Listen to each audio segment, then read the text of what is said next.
তাই ঘাবড়ে গিয়ে কোনো ভুল পদক্ষেপ নেবেন না। কাগজ জোগাড় করুন। আর নামের একটু একটু ভুলের জন্য অনেকে টেনশন করছে, খবরদার টেনশন করবেন না। বিশ্বাস যদি রাখেন তাহলে একটা কথা বলবো, চোখ কান খুলে রাখুন, কাগজ তৈরি রাখুন, নিজের জমি জায়গা পরিচয়পত্র যা আছে রেডি রাখুন। এতটুকু মনে রাখবেন, এই দেশ মোদি অমিত শাহ কারো বাবাকালী সম্পত্তি নয়। যদি কারোর উপরে জুলুম হয়, আমরা পাবলিক যারা দেশকে বিজয় করেছি, আমাদের পূর্বপুরুষদের অবদান আছে, আমরা সংগঠিত ঐক্য হয়ে রাজনীতির বাইরে গিয়ে জনগণ ভারতবাসী এক হয়ে যেভাবে ব্রিটিশদের বিরুদ্ধে লড়াই হয়েছে, আবার লড়াই আমরা করবো, রাজি আছে। এসআইআর দেশের জন্য হওয়া ভালো, কিন্তু বর্তমান যে এসআইআর হচ্ছে, এই এসআইআরটা হলো রাজনীতির এসআইআর। এটা আমাদের জন্য বড় ভয়ঙ্কর, দেশের জন্য ভয়ঙ্কর। এ থেকে আমাদের সবাইকে সজাগ হওয়ার দরকার আছে না নাই? কিন্তু আমি আপনাদেরকে প্রশ্ন করব, এই রাজ্য সরকার কি বলেছিল? আমি বেঁচে থাকতে এসআইআর হতে, জোরে বলুন, হতে এসআইআর শুরু হয়েছে না হয়নি? তাহলে রাজ্য সরকার আজকে বলুক সে বেঁচে আছে না মরে গেছে? তাহলে আজকে এসআইআর হলো কেন, এই কৈফিয়ত দেওয়া দরকার আছে না নাই? অথচ আমার ভারতবর্ষে অনেক রাজ্যে তারা তাদের বিধানসভাতে বিল পাস করে এসআইআর কে তাদের রাজ্যে রুখে দিয়েছে। আজকে মুসলমান আমরা রাজ্য সরকারকে 215টার উপরে এমএলএ দিলাম, তারাও তো বিধানসভায় বিল পাস করতে পারত যে আমার বাংলায় এসআইআর আমরা চাই না, এই বিল করা দরকার ছিল না, ছিল না। কিন্তু বাইরে বলছে এসআইআর হতে দেব না, যদি হয় লড়াই করব, একটা নাম বাদ গেলে ছাড়বো না। উপরন্তু 221 কোটি টাকা এসআইআর যাতে হয় রাজ্য সরকার খরচ করছে। আমি যে কথাগুলো বলছি রেকর্ড হচ্ছে না হয়নি? অতএব হুচুকে বাঙালির মতো লাফালে হবে না। তোমার মধ্যে যারা পরিমাণ যদি ইনসানিয়াত থাকে, তুমি যদি ইসলামের ঘরের সন্তান হও, তাহলে এই কথাকে যাচাই বাছাই করো, করে আব্বাস সিদ্দিকীর বিরোধী করো। তাহলে 221 কোটি টাকা এসআইআর যাতে হয়, এর জন্য রাজ্য সরকার বাজেট করেছে। আর 90,000-এর কাছাকাছি লোক যাতে অফিসার এসআইআর দ্রুত করতে পারে, এই অফিসার রাজ্য সরকার নির্বাচন কমিশনারকে দিয়েছে 90,000-এর উপরে। তাহলে বলুন, রাজ্য সরকার এসআইআর এর পক্ষে না বিরুদ্ধে? জোরে বলুন। কিন্তু এরপরও আপনাদেরকে বলে যাব, আপনারা ঘাবড়ে গিয়ে ভুল পদক্ষেপ নেবেন না।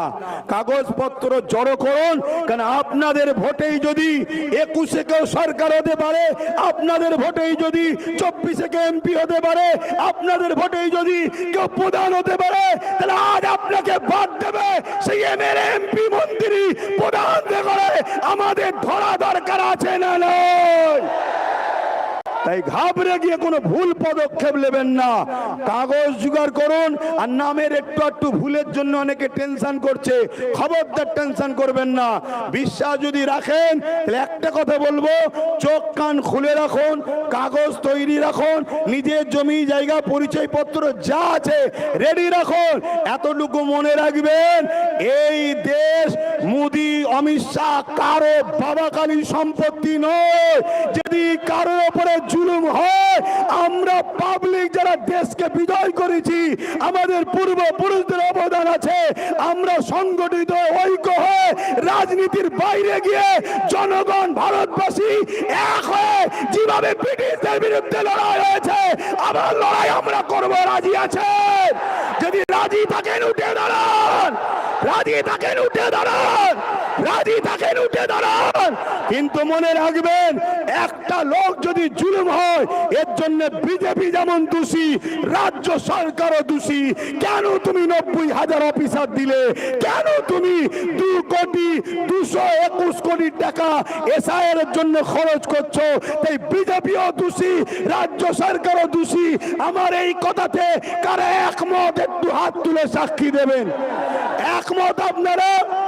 একমত আপনারা? একমত আপনারা?